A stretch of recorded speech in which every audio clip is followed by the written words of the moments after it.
Hola, hola, j'espère que vous allez bien cette journée ensoleillée. Pensez à liker, vous abonner à la chaîne Instagram. Et pour l'énergie du jour, mesdames et messieurs, j'ai tiré ces deux magnifiques cartes de l'oracle de Rebecca Campbell. Elle me parle de famille d'âme.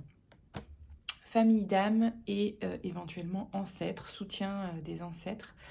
Je pense que vous avez dû du coup poser des intentions, faire du tri, accepter la nouvelle version de vous-même ou en tout cas les nouveaux projets, les nouvelles parties de vous-même que vous voulez mettre en marche.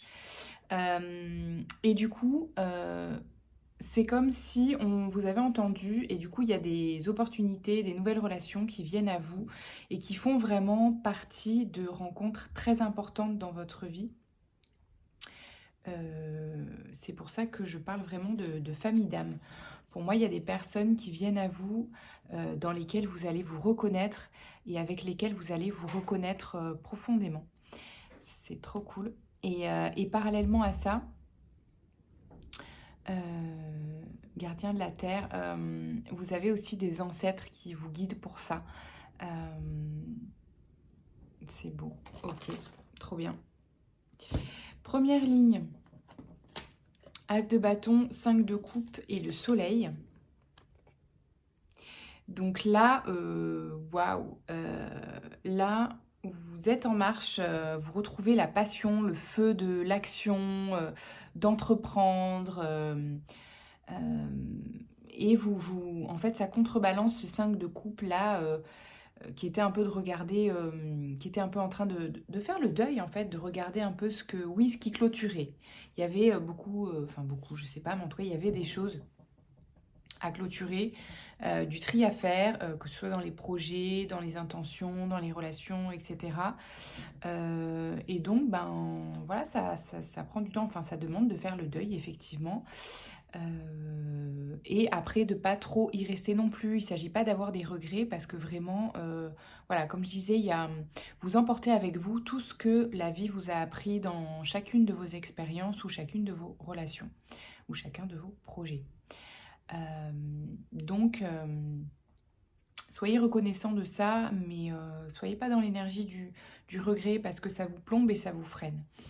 Mais a priori, avec cette ligne, c'est vraiment quelque chose que vous arrivez à faire parce que vous retrouvez vraiment la joie et la passion. La joie, la passion, le feu de l'action, l'inspiration. Donc c'est très positif. Il y a beaucoup de clarté, beaucoup de joie, beaucoup de lumière en fait. Trop bien. Et de soleil. 10 de denier, 3 de bâton et 9 de coupe. Alors, là, c'est marrant, ça me parle de... Enfin, c'est marrant. Ça me parle d'un projet. Ça me parle d'un projet professionnel, d'un nouveau poste ou d'une nouvelle étape dans votre travail. Parce que j'entends que c'est vraiment la joie de communiquer sur quelque chose qui vous passionne, donc. Et là, vous êtes dans la phase justement de transmission. Vous démarrez à parler de votre projet. Et ça vous permet du coup alors soit de conquérir de nouveaux marchés, hein, si on est dans l'entrepreneuriat, dans l'entreprise ou dans le salariat, peu importe, selon votre fonction. On est dans la découverte de nouveaux marchés, de nouvelles potentialités. En tout cas, vous êtes dans le plaisir de transmettre vos idées et partager sur votre projet. Ça vous met vraiment, vraiment en joie. Vous êtes fiers de vous, de ce que vous avez, de vos idées, de ce que vous mettez en place, de ce que vous proposez.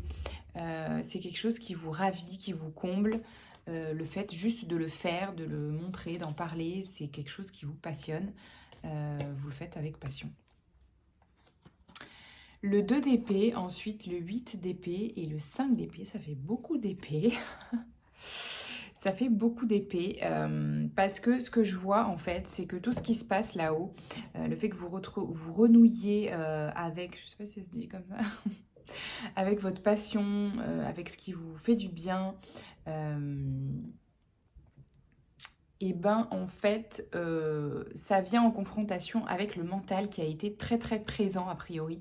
Il y avait beaucoup beaucoup de croyances qui sont revenues et qui vous bloquaient. Et en fait, je vois que vous réussissez à vraiment tourner le dos à ces croyances-là pour pas qu'elles vous freinent. Avec le 5 d'épée aussi, c'est vous qui avez le dernier mot sur le mental. J'entends que vraiment, vous avez appris à apprivoiser justement ce mental et à lui dire, attends, stop, en fait, c'est plus toi qui va diriger ma vie, ok? Il y a ce truc-là. Il y a ce truc-là parce que vraiment, ça devait prendre beaucoup, beaucoup de place. Ces croyances limitantes, ça devait... ouais, c'est ça, c'est comme si vraiment il y avait le mental. Le mental est utile hein, pour conceptualiser, pour avoir des idées, etc. Mais là, il y avait vraiment le côté lourd et noir du mental qui avait vraiment une emprise sur vous et vos actions. Et là, on voit vraiment que vous retrouvez la passion, de la légèreté, à être dans ce qui vous fait du bien et à transformer toutes ces croyances lourdes qui revenaient, ou qui étaient. Donc vous avez le dernier mot sur votre mental et vos peurs. N'hésitez pas à dialoguer en fait avec ces peurs et ce mental. Et à un moment donné, vous vous mettez devant le miroir selon ce qui vous parle. Vous écrivez bien sûr ce qui vous parle le plus. Mais mettez-vous devant le miroir et dites stop quoi, tu te casses en fait. Moi c'est ça qui me plaît et j'ai pas envie que tu viennes me balancer à la gueule des scénarios à la con en fait, pardon. Hein. Mais c'est comme ça que je me parle du coup. Tu vois, il faut en fait aller dialoguer avec ses peurs. Dans un autre registre, vous pouvez aussi aller prendre ce mental par la main, comme si vous alliez parler à votre enfant ou votre petite cousine ou votre neveu, etc. Vous voyez ce que je veux dire? Vous pouvez aller le rassurer en fait. Des fois, il a juste besoin d'être rassuré et lui dire, écoute, voilà ce qui est en place sur ce plan-là, si ça te fait peur. Voilà, j'ai mis ça en place, ok, donc on va attendre de voir comment ça se passe. Ok, sur ce plan-là, peut-être que tu as peur d'aller à la rencontre de ci, à la rencontre de ça. Voilà, je te propose de faire un pas après l'autre. Je te propose ça. Voilà, comme ça, tu es rassuré. Mais ne me freine pas parce que je vais le faire quand même. Tu vois ce que je veux dire? Vraiment, vous dialoguez en fait avec les différentes parties de vous-même, y compris vos peurs, à l'écrit, à l'oral. Faites ce que vous voulez. C'est vous qui voyez. Avec les cartes, sans les cartes, dans votre tête, à voix haute. Vraiment ce qui vous parle. Ok. Et derrière, on a la reine de bâton. Donc vraiment, vous retrouvez ce leadership en fait sur vous-même. Vous voyez? Trop bien. Est-ce qu'on a un dernier petit conseil avec l'oracle victorien ou deux? Alors, lumière et Charles Dickens. Alors, lumière, éclaire ce qui ne se voit pas. Sous la lumière, tu trouveras des révélations, des terres d'inspiration parsemées de jeunes idées pour démêler la situation. Charles Dickens, sublime les épreuves en défis à relever, en fer de lance à ton évolution. Ainsi, tu y trouveras une nouvelle mission et une manière de les exorciser. Ok.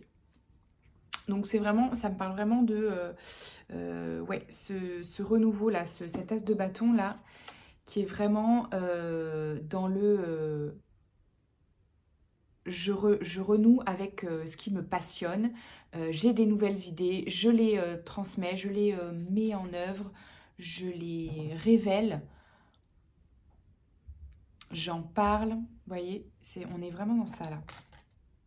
J'en parle et voilà, même si je ne sais pas où ça va me mener, j'en parle et je le partage, j'en fais un défi, j'en fais une mission et je poursuis ces idées-là et ces projets-là parce que c'est vraiment quelque chose qui m'anime. Waouh, trop cool. Et bien écoutez, je vous souhaite vraiment de renouer avec ces projets et cette part de passion qui vous relie au cœur.